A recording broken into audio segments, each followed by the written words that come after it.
ભરૂચ શહેર અને જિલ્લાના જાહેર માર્ગો ઉપર રખડતા પશુઓને લઈને રાજકારણ ગરમાયું છે।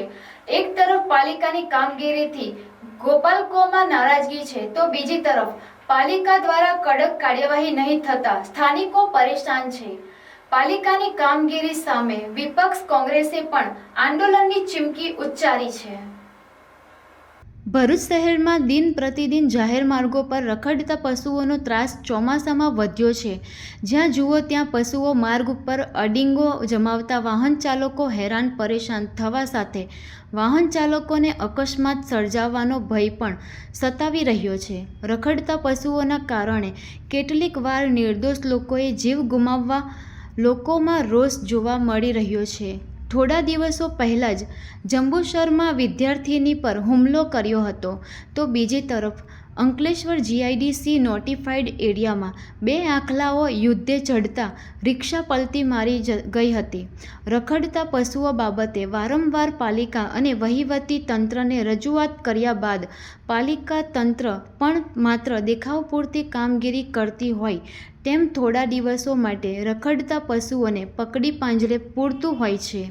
ત્યારબાદ પુનઃ રખડતા પશુઓનો ત્રાસ યથાવત રહેતા રખડતા પશુઓને પકડવા કોઈ કડક કાર્યવાહી નહીં કરવામાં આવતા રોષ જોવા મળી રહ્યો છે। ભરૂચની જંબુસર બાયપાસ ચોકડી એપીએમસી માર્કેટ, મોહમ્મદપુરા, પાંચબત્તી, તુલસીધામ, શક્તિનાથ આખા ભરૂચ શહેરમાં રખડતા પશુઓએ જે આતંક મચાવેલો છે। જ્યાં જુઓ ત્યાં રખડતા પશુઓ ખુલ્લામ લોકો છોડી દે છે। અમે જિલ્લા ભરૂચના વહીવટીતંત્ર, કલેક્ટર સાહેબ, ભરૂચ નગરપાલિકા અને ખાસ વખતે લેખિત, મૌખિક, ઇલેક્ટ્રોનિક મીડિયા, પ્રિન્ટ મીડિયાના માધ્યમથી વાર જજાર કરી કે જે રખડતા પશુઓ છે, આ રખડતા પશુઓના જે કોઈનો જીવ ન જાય। ઘણા વખત આવા બનાવો મૃત્યુના બનેલા છે। તમે જુઓ કે HDFC બેંક પાસે અગાઉ એક આમીના પાકનો દીકરો પરીક્ષા આપીને આવતો હતો SSCની, અને ત્યાંની પર ગાય આ હુમલો થયો, જાનવર ડાળ રખડતા, એનું મૃત્યુ થયું। નર્મદા ચેનલ પાસે એક માસીને ટક્કર મારીને ફેંકી દીધા। અત્યારે લેટેસ્ટ ન્યૂઝ કે જંબુસર ખાતે 2 દિવસ પહેલાં એક રાહદારી પર હુમલો કરવામાં આવ્યો। ગઈકાલે આપણે અંકલેશ્વર ખાતે એક આવો દુઃખદ બતાવ્યો કે આખી રિક્ષાને પલટાઈ નાખ્યું। આ જે રખડતા પશુઓ છે એના માલિકો એને રાખે, એને સારી રીતે સાર સંભાળ રાખી એમની જવાબદારી છે। પરંતુ જે આ છૂટતા પશુઓ છોડી દે ને જેને લીધે જો કોઈ રાહદારીને કે કોઈ ચાલતા વ્યક્તિની ઉપર જો હુમલો થાય અને એની ગંભીર પ્રકારની ઈજાઓ થાય, તમે જો ઘણી જગ્યાઓ દુઃખદ ઘટના બનેલી છે। અમે જિલ્લા વહીવટીતંત્રને આપના માધ્યમથી ખાસ કહેવા માંગીએ કે જેટલા પણ જ્યાં રખડતા પશુઓ છે એને પકડી અને એના માલિકોની સામે કાયદેસરની કાર્યવાહી કરવામાં આવે। પશુઓને વ્યવસ્થિત જગ્યાએ એને પાણી મળે, ઘાસચારો મળે એવી વ્યવસ્થા કરવાની જવાબદારી જો રખડતા પશુઓને બિનવારસી હોય તો એ પ્રશાસનની છે, પરંતુ જો માલિકોની હોય તો માલિક સામે કાયદેસરની કાર્યવાહી કરવામાં આવે।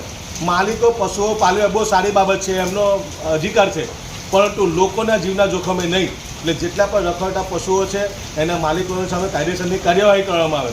ભવિષ્યમાં જે લોકોએ જીવ ગયા, તમે જો ઘણી જગ્યાએ બનાવો બનેલા છે, એનું પુનરાવર્તન ભરૂચમાં ન થાય એટલે ભરૂચના કલેક્ટરશ્રી સાહેબથી, ભરૂચના નગરપાલિકાને અમે ભરૂચ શહેરની પ્રજા હવે આ રખડતા પશુઓથી ત્રાહિમામ પુકારી ગયેલી છે કે તાત્કાલિક જેટલા પણ રખડતા પશુઓ છે એને પકડી એને માલિકો સામે કાર્યવાહી કરવામાં આવે, નહીં તો એને પાંજરાપોળમાં મૂકવામાં આવે અને એની સારી સાર સંભાળ રાખવી જવાબદારી એ તમારી જવાબદારી છે। પરંતુ જો હવે પછી આવી કોઈ ઘટના ભરૂચમાં બનશે અને વહીવટીતંત્ર એક્શન નહીં લે તો ના છૂટકે અમે પોતે ગુજરાત હાઈકોર્ટને દાદ ચડાવીશું અને રીટ પિટિશન દાખલ કરીશું। અને જો કોઈ આમાં ગંભીર રીતે ઘાયલ થશે કે કોઈનું આ જાનવરોના કારણે મૃત્યુ થશે તો અમે પોતે ભરૂચ નગરપાલિકાની સામે માનવ વધનો ગુનો હાઈકોર્ટમાં જઈને દાખલ કરાવીશું એવી આના માધ્યમથી અમે અપીલ કરીએ। ફરી વખતે ઇલેક્ટ્રોનિક મીડિયા અને પ્રિન્ટ મીડિયાના માધ્યમથી ભરૂચ જિલ્લા વહીવટીતંત્રને અપીલ કરીએ કે જેટલા પણ રખડતા પશુઓ છે એનાથી ભરૂચ શહેરની પ્રજાને ત્રાસમાંથી મુક્તિ અપાવે એવી અમારી ખાસ માંગ છે। આ તરફ ભરૂચ શહેર કોંગ્રેસના પ્રમુખ અને પાલિકાના વિપક્ષી સભ્ય સલીમ અમદાવાદીએ રખડતા પશુઓ બાબતે અવારનવાર બોર્ડમાં ચર્ચા કરવા પત્ર લખ્યો હતો, પરંતુ તેને ચર્ચામાં નહીં લેતા વિપક્ષ પણ આ બાબતે પાલિકાની કામગીરી સામે સવાલો ઉઠી આગામી દિવસોમાં આંદોલનની ચીમકી પણ ઉચ્ચારી છે। સામાન્ય સભામાં 21 તારીખે શહેરના પ્રશ્નો માટે જે મુદ્દા મૂકવામાં આવેલા એમાં એક રખડતા ઢોરનો મુદ્દો બહુ મહત્વનો છે। છેલ્લા 10 વર્ષથી રખડતા ઢોર માટે ડબ્બા ભરૂચ નગરપાલિકા નથી બનાવી શકતી, તો ભરૂચનો વિકાસ શું કરી શકવાની છે. ને જે રખડતા ઢોર માટે ભરૂચ શહેરની અંદર સારામાં સારી ગૌશાળો છે ત્યાં પણ એ લોકો રાખવા તૈયાર નથી. આવી પરિસ્થિતિમાં બીજેપી શાસિત નગરપાલિકા ભ્રષ્ટાચારમાં ડૂબેલી છે અને આમાં ભ્રષ્ટાચાર એમને દેખાતો નથી એટલે કામ કરતા નથી. 2 દિવસ પહેલાં પણ અંકલેશ્વરમાં ભરૂચમાં એક્સિડન્ટ રખડતા ઢોરના મુદ્દા પર થયું છે. આના પહેલાં કેટલા બનાવો બનેલા છે. તો ભરૂચ નગરપાલિકા શું કોઈ એક્સિડન્ટ કે કોઈનો જાન જવાની રાહ જોવે છે? આગામી સામાન્ય સભામાં આ બાબતે અમે મુદ્દો મૂકેલો છે. જો આ માટે યોગ્ય જવાબ નહીં આવે તો ભરૂચ નગરપાલિકા વિપક્ષ આ મુદ્દા પર રોડ પર આવીને પણ વિરોધ કરી અને આમાં આ જે મુદ્દો છે એને તાકીદે હલ કરવા માટેની આંદોલન કરશે. તો ભરૂચ નગરપાલિકાના બીજેપી શાસકને અમે એ કરવા માંગીએ છીએ કે તાકીદે આ રખડતા ઢોરનો મુદ્દો સોલ્વ કરે. બીજી બાજુ ભરૂચ નગરપાલિકાના ચીફ ઓફિસર હરીશ અગ્રવાલે જણાવ્યું હતું કે પાલિકા દ્વારા ચોમાસા દરમિયાન રખડતા પશુઓનો ત્રાસ વધતો હોય છે. પાલિકા દ્વારા વખતો વખત ડ્રાઈવ ચલાવવામાં આવે છે. અત્યાર સુધી 30થી વધુ પશુઓ પકડી ₹20,000 જેટલો દંડ વસૂલવામાં આવ્યો છે અને પકડાયેલ પશુઓ પાંજરાપોર ખાતે મૂકવામાં આવે છે.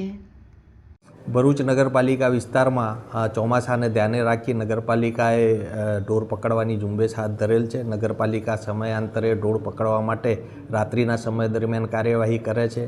આ ચોમાસામાં અત્યાર સુધી અમે લગભગ 33 જેટલા ઢોર પકડી અને ભરૂચ પાંજરાપોળમાં મૂકેલ છે. 20,000 જેટલો દંડ પણ વસૂલ કરેલ છે. અને આ રખડતા ઢોરોનો ત્રાસ જનરલી ચોમાસામાં વધારે વધતો હોય છે. જ્યારે વરસાદ બંધ થાય ત્યારે રોડ ઉપર કોરું દેખી ઢોરો વચ્ચે બેસી જતા હોય છે. નગરપાલિકા આ કામગીરી સતત ચાલુ રાખી અને રખડતા ઢોરનો ત્રાસ ઓછો થાય એ માટે કાર્યવાહી હાથ ધરી રહી છે. અત્રે ઉલ્લેખનીય છે કે પાલિકા પંચાયત કે નોટિફાઈડ વિસ્તારોમાં રખડતા પશુઓનો ત્રાસ વધી રહ્યો છે ત્યારે વહીવટી તંત્ર તેને રોકવા કાયમી ધોરણે એક્શન પ્લાન બનાવે તે જરૂરી છે, જેથી અકસ્માતો રોકી શકાય અને નિર્દોષોના જીવ બચાવી શકાય.